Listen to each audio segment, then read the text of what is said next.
And that's a wrap on 2022.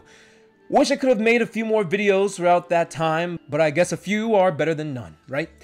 But yep, that's a wrap on honestly a pretty average year, at least for me. Yeah, apparently I'm in the minority on this one, as it seems a lot of people thought 2022 was pretty damn good. 2022 just didn't live up to the hype for me. It felt like 85% of the big games that we were looking forward to got delayed to 2023. And furthermore, this year was just kind of boring. It was boring. It just kind of feels like all the games in 2022 we already knew were coming from the start. And all the big games that were announced at the showcases and stuff were all announced and slated for 2023. I guess what I'm trying to lead to is 2022 just felt very vanilla, like a very by the numbers year. There was nothing really shocking, nothing really so surprising. All the games that we knew were going to be good were good. All the games that we knew that were going to be bad were bad. But alright, this is supposed to be a celebration video, right? So let me stop bitching. I made this channel in particular to spread my love for the gaming industry and not to knock on it too much. So perhaps I need to look at 2022 for what it was instead of what it could have been. And for what it is, like I said, it was still a pretty average year. Average year, you know? Average doesn't mean bad, average means it was solid. And the few games that we did get in 2022 were still, well, pretty fucking great. I even argue some of the best in their respective genres. So rather than keep on bitching, let's take the time to celebrate the games that we did get that took the world by storm. Let's start counting down my top 10 games of 2022.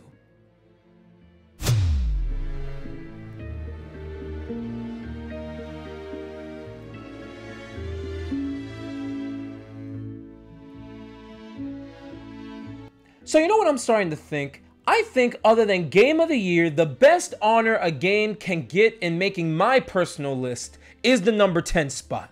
Cause every year, it's always the hardest part picking among a handful of quality games and figure out which one you enjoy just enough to edge out the others. So, who is this year's lucky number 10? Yeah, that's what I'm gonna start calling it. So this year's lucky number 10 is none other than Immortality. One of the few Xbox exclusives we got in 2022, and a game I truly did not expect to be as awesome as it was. Before this game, I never fell in love with the idea of a live-action video game, but after playing it, not only do I want to play more, but I eagerly await the next project from Sam Barlow. It starts as a simple mystery about a missing actress, but through some shocking and pretty damn disturbing twists, you'll learn that there's much more in the story than you might think. And half of the fun of this game is piecing together the various pieces of film and using different people and objects to help you connect its non-linear story. I was so invested and engaged with what happens next, I finished the story of Immortality in one sitting in about 5 hours. And I was shocked and disturbed by what I saw. And playing this game in the dark at 1 a.m. in the morning helped it really get under my skin. Immortality stands tall because of its wonderful and weaving story and its incredible performances, particularly the main actress herself, who is seriously on her fucking A game in this. Yeah, it's pretty hard to recommend this game to people, and I can't say that my choice is a popular one. I can already tell there's probably going to be a lot of people that are going to disagree with me, but this game left a huge impact on me, and I'd say that makes it worthy of number 10.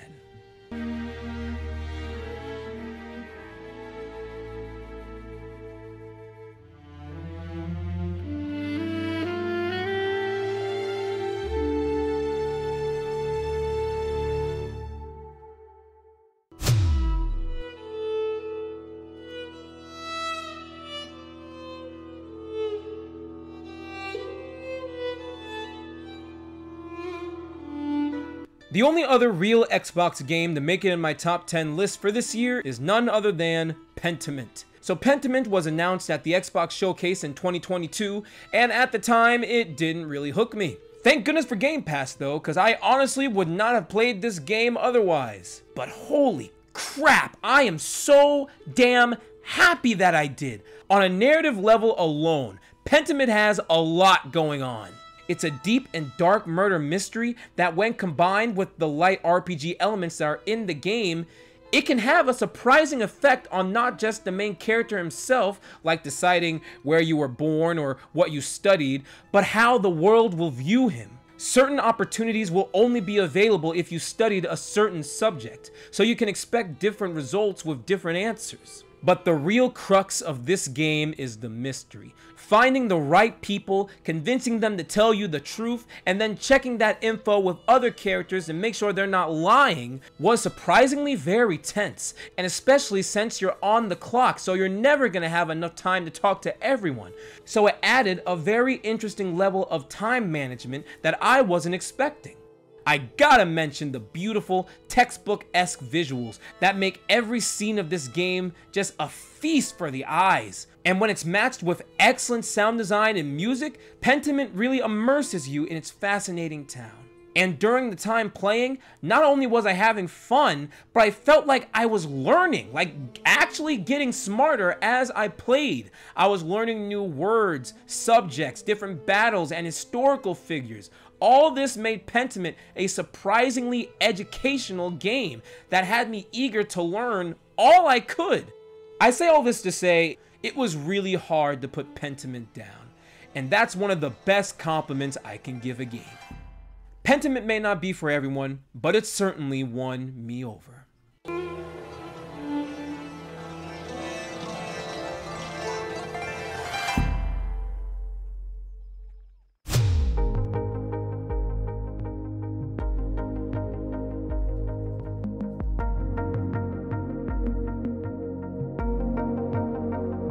So on my top 10 list of 2021, I had Death's Door, which was a very obvious homage to the classic isometric dungeon crawlers of the past. So it's probably no surprise that this year, Tunic is going to be squeezing its way onto this list. Tunic is a quality isometric adventure that offers some surprisingly tough yet fun and addictive gameplay.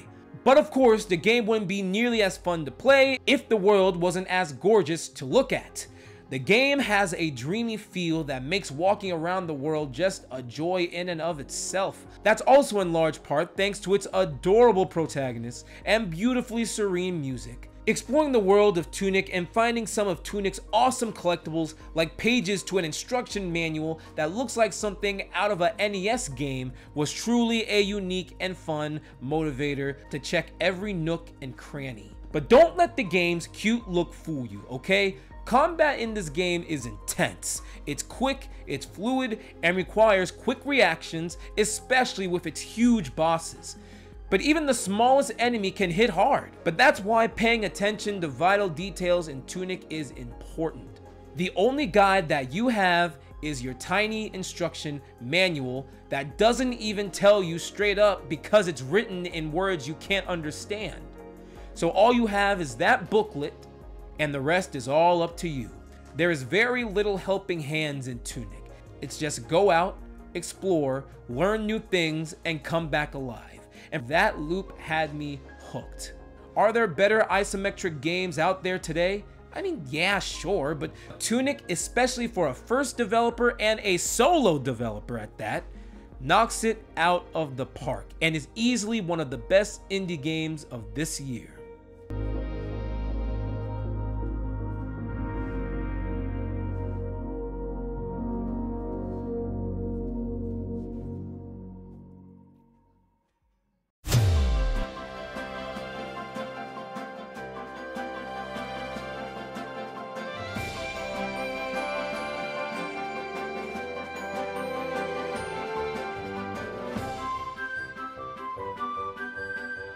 You want a game that's just pure, fuzzy, feel-good easiness? Look no further than the pink puffball himself and his newest game, Kirby and the Forgotten Land. For Kirby's first 3D outing, it's impressive just how much they get right. Now I will say this, Kirby and the Forgotten Land isn't particularly challenging.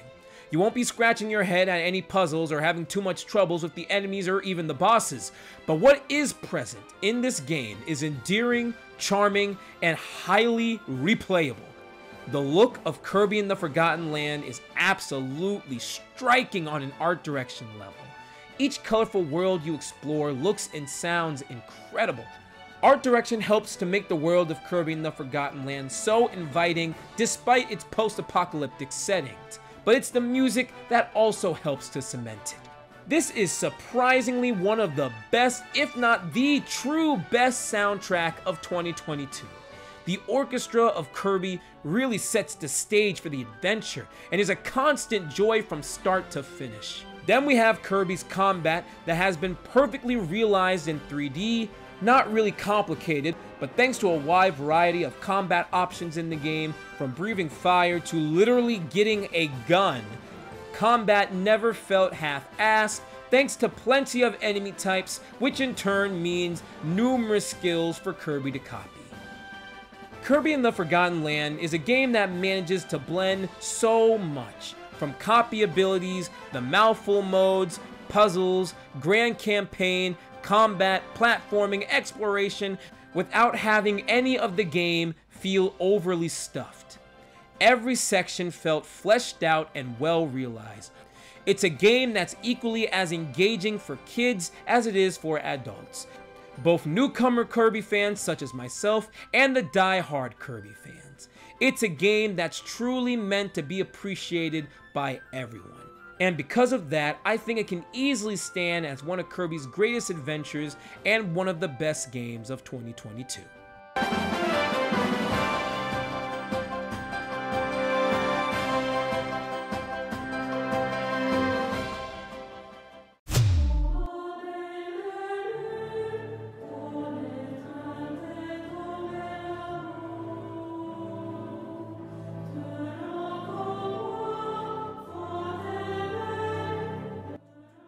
So when I played A Plague Tale: Innocence back in 2019, it was certainly a surprise hit that had no business being as beautiful or powerful as it was. So of course I was very intrigued to see where A Plague Tale: Requiem goes next. And per any sequel worth its salt, Requiem takes what Innocence did in 2019 and makes it better. And sometimes that's all you need to do. For example, the gameplay. While still not the best stealth combat around, it can't be denied that it's certainly improved, with more puzzles and more options in how you can get around an area, whether it be with the series staple stealth or a bigger combat focus. But this all helps to make combat, stealth, and resource management just as nerve-wracking as it ever was, especially when dealing with the mind-boggling amount of rats that can appear on screen, up to 300,000 I think. But while all that is improved, just like with Innocence, it's the visuals and the story that stand tall. As far as visual upgrades go, this is probably one of the biggest leaps we saw all year. But while Innocence wasn't a bad looking game by any means, you can definitely see the big bucks were thrown at Requiem. Facial animations and environments looked wonderful, but it's the story that had me really impressed this time around. Let me put it to you this way. Requiem is to Innocence as Last of Us Part 2 was to Part 1. They make the story, like I said, bigger, more ambitious, and yep, much, much darker. I mean, this sequel makes the already dark Innocence look like a peaceful trip. But despite this story being pretty damn dark, it's still a beautifully well-told tale about two siblings trying to protect each other any way that they can, and the story is filled with unforgettable moments that will have you shocked, crying, or maybe a bit of both. But the story is all rounded out by its amazing cast of characters that are brought to life by wonderful performances, especially by our main duo. But I need to give special brownie points to Charlotte McBurney, the young lady that plays Amicia. She absolutely kills it. Now this may be one of the best performances I've seen all year. Now don't get me wrong, there have been other great performances, but Charlotte McBurney took a massive step up from Innocence. She absolutely killed it and deserves all the praise and awards for this performance. A Plague Tale: Requiem isn't a revolutionary sequel, but that doesn't dampen the fact that this is still a fantastic stealth adventure. A fantastic stealth adventure that, despite being a dark game, was still an adventure I won't forget anytime soon.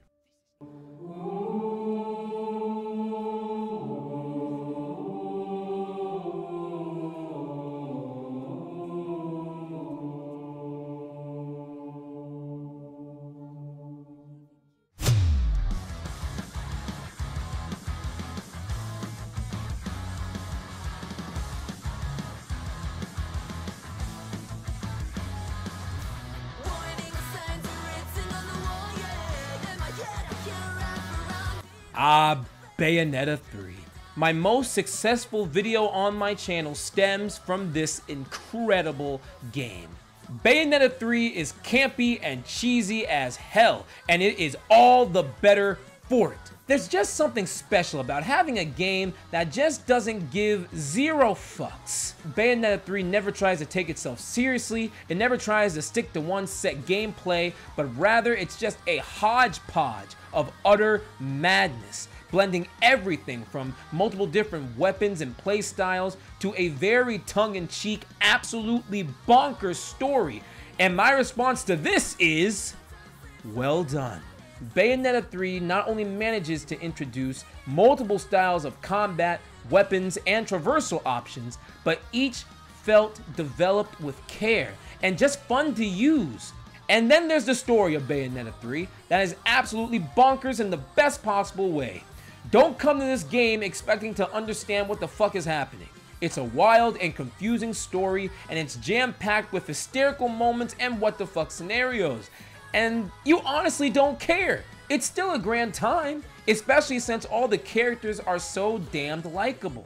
I mean, of course they would be. Bayonetta is one of the most popular video game characters of all time, so of course you'll find her likable.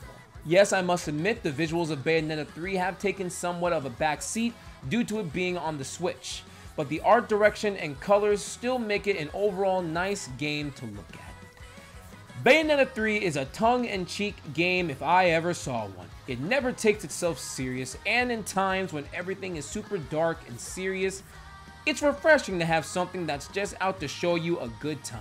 With its crazy story and very over-the-top action, it is a constant joy that deserves all the praise it receives.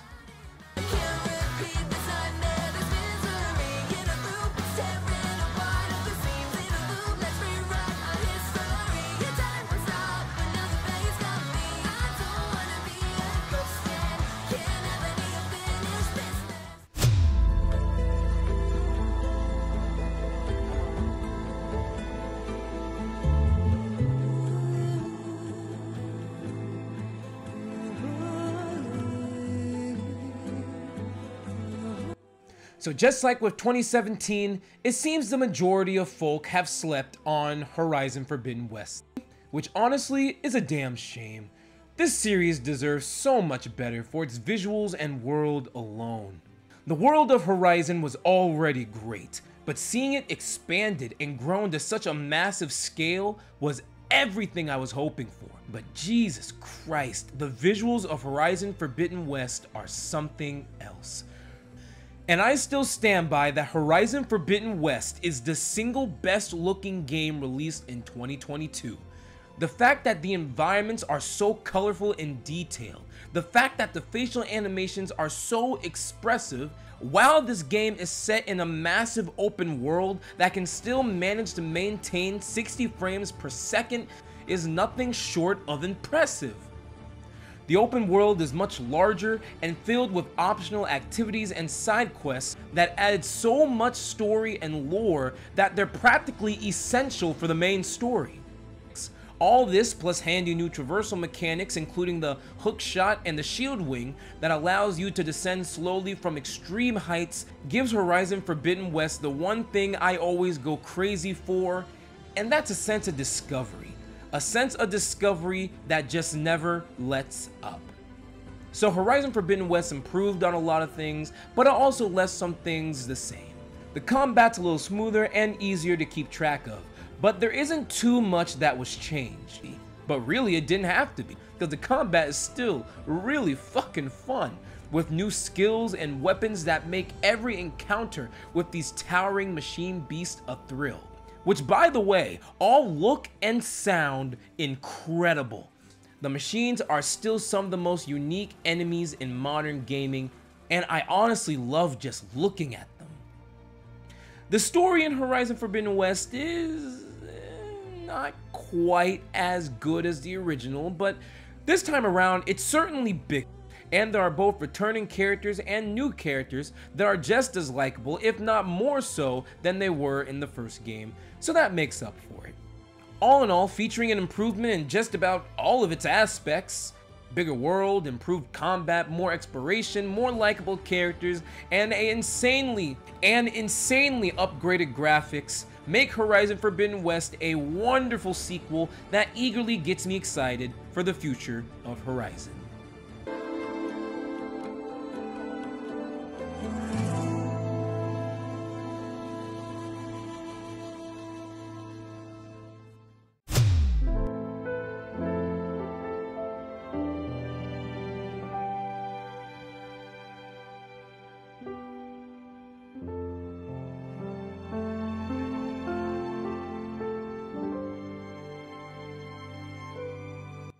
I won't even build up to it.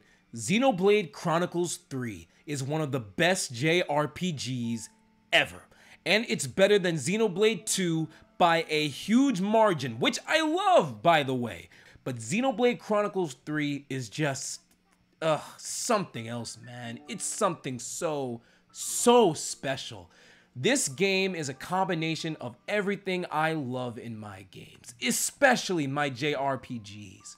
You have a super unique and wholly original combat system that is easily one of the best battle systems I've ever had the joy to play in a JRPG. From the joy of learning the systems to the fun of engaging in it, it's slick, it's stylish, and both mechanically and visually, it knocks it out of the park. The visuals, a massive step up. Yes, it's still held back a little from the Switch, but that kind of makes it all the more impressive that this still looks this good. The locales and environments are drop dead gorgeous and surprisingly massive. In each environment, you'll find a number of massive bosses, genuinely interesting collectibles, and story-relevant side missions that are partially essential for the main story. And finally, speaking of which, Xenoblade 3's story is absolutely wonderful. This is a surprisingly dark and mature story that engrossed me from the very start and all the way through my 50+ stout. It was a weaving tale full of twists, turns, and heartbreak. No joke, there are some serious tear-jerking moments in this game I will never forget, while asking some serious existential questions about love, sacrifice, and what you're willing to do with only one life. It's heavy stuff that at the end of the day absolutely told a story that needed to be heard. And I didn't even mention the stellar cast of insanely likable characters that wouldn't even make the game's story as likable as it did. Noah, Mio, Lance, and the rest of the gang will never be forgotten, and I truly never got tired of their company.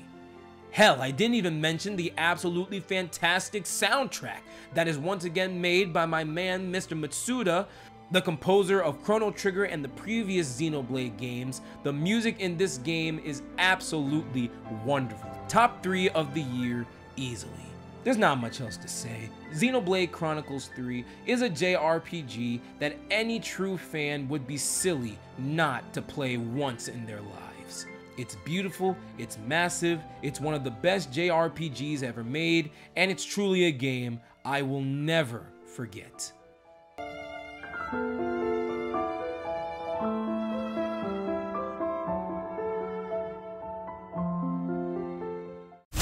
So unlike other years where my final 2 are usually a surprise, this year's top 2 is obvious, because it's the exact same top 2 as every other person on the planet. So rather than pretend we don't know what the top 2 are, let's ask the question of which game between the two was able to come out on top. And while it was very, very close, the number 2 spot went to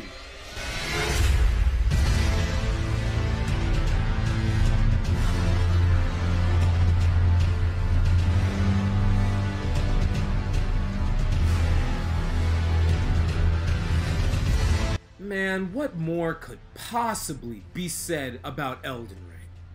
Like, what more can you really say about a phenomenon like this?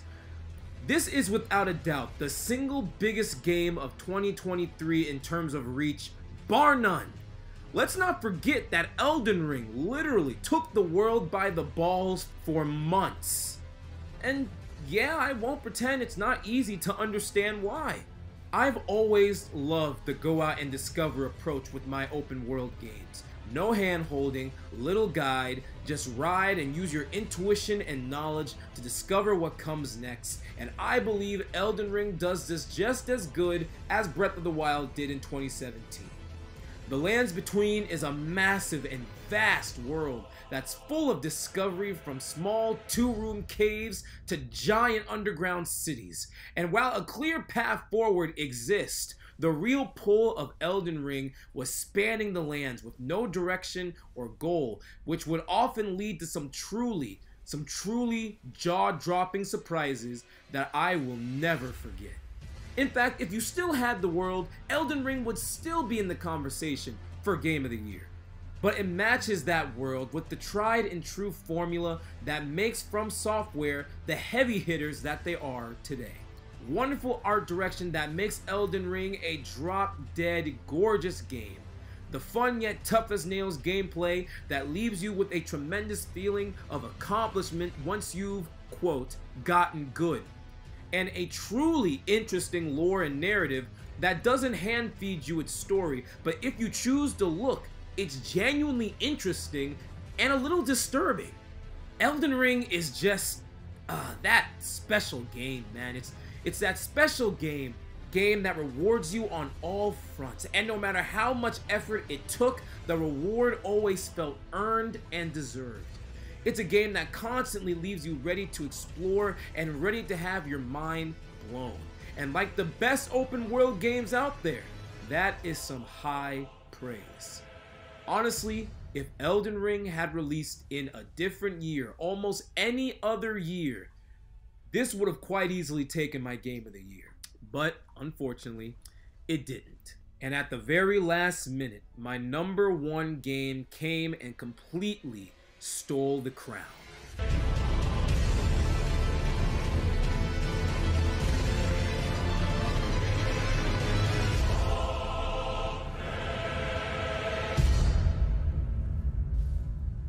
But before that, honorable mentions. I don't have a bunch this year, but there were still a few games that left me impressed enough to where I felt like I should shout them out here. So here we go. Neon White, a fast-paced and stellar blend of genres with great story and an even better soundtrack. Teenage Mutant Ninja Turtles Shredder's Revenge, a faithful homage to the arcade beat-em-ups of the past. TMNT looks great, sounds great, and plays great. Triangle Strategy, a truly great and weaving story and fun and layered RTS gameplay, all shown with beautiful HD 2D visuals. Sifu, it's not easy, but its incredible feeling beat-em-up gameplay and unique aging mechanic makes it one of the best action games around. Pokemon Legends Arceus, easily the best modern Pokemon game, Legends Arceus offers an ambitious new step on the idea of open-world Pokemon. Signalis, a genuinely beautiful and horrifying game that calls back to the golden days of the old-school Resident Evil. Splatoon 3, more than an evolution than a revolution, Splatoon 3 is still extremely polished and is the best way to play this fantastic FPS series. Stray, incredible art direction and visuals, an engaging lore, and a adorable protagonist makes Stray something truly unique. And without further ado, my lovely friends, my 2022 Game of the Year is none other than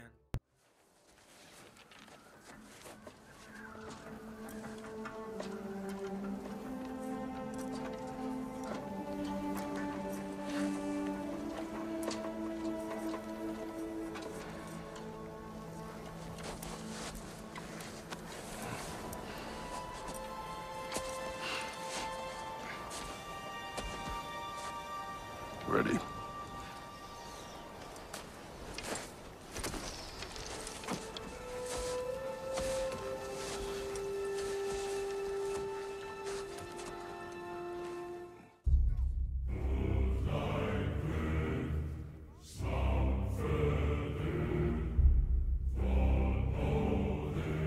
God of War 2018 is still one of my favorite games of all time. So you can imagine that my expectations were almost dangerously high for God of War Ragnarok. How could something possibly match or even improve upon literal perfection in my eyes? How can you take a story and make it better? How can you take already amazing characters and make them deeper? And how do you make already fantastic combat and make it even more fun? And then Ragnarok released, and I learned a very valuable lesson. Never doubt Sony Santa Monica. They took every concern and every question I had and made me toss them out the window the second I booted up Ragnarok. So how did they make the story better? Well, they added more locations, more drama, more humor, tons of twists and turns, and more high-level stakes when compared to the first game, yet still keeping the game focused on the relationship between Kratos and Atreus. Speaking of which, how did they improve on the characters? Well, they gave them changing dynamics and put new characters like my man Atreus underneath a microscope to further investigate his growth as a character, as a man, and as a god, while simultaneously further expanding on Kratos, his inner struggles, and his ultimate redemption that truly cements him as one of the best video game protagonists ever. But it's not even just the main duo, guys. It's every character in God of War. Freya, Mimir, Sindri, Brock, God, even the villains have complex and expanded stories that dive deep into their motivations and goes miles to make them feel not like video game characters, but like humans. This entire game is just so human. And if they don't get their character moments during the main story, they definitely get them in the incredible, almost borderline essential side missions. And finally, how did they improve on gameplay? Simple. By taking its foundation, ironing out the kinks, and making it practically flawless. Kratos' axe and blades feel just as great as ever. And with movement alone being quicker and snappier, and some new mechanics being thrown with the weapons, including a new build-up mechanic that allows you to frost or flame up your weapon to do extra damage, all that helps to make combat undeniably wonderful. And it gets even better when the arenas grow even bigger, and you're required to think on your feet, from using environmental takedowns, to the new summon abilities, to the new runic attacks, and the freedom that you have moving around the map and using it to your advantage. It all comes together to make combat in God of War Ragnarok some of the best I've had the pleasure to experience in recent memory. And then you have the return of Bear McCreary's epic and melancholy score, the improvement in puzzles, more boss fights and enemy variety, improved armor customization, incredible sound design in all the realms you visit, and of course, an insanely beautiful world that takes full advantage of the PS5 hardware. And all this works together, a truly outstanding sequel and game as a whole that, as any sequel should, respects and honors the last game without being afraid to change things up. And it is, in this humble gamer's opinion, a true work of art and a game I am proud to call my 2022 Game of the Year.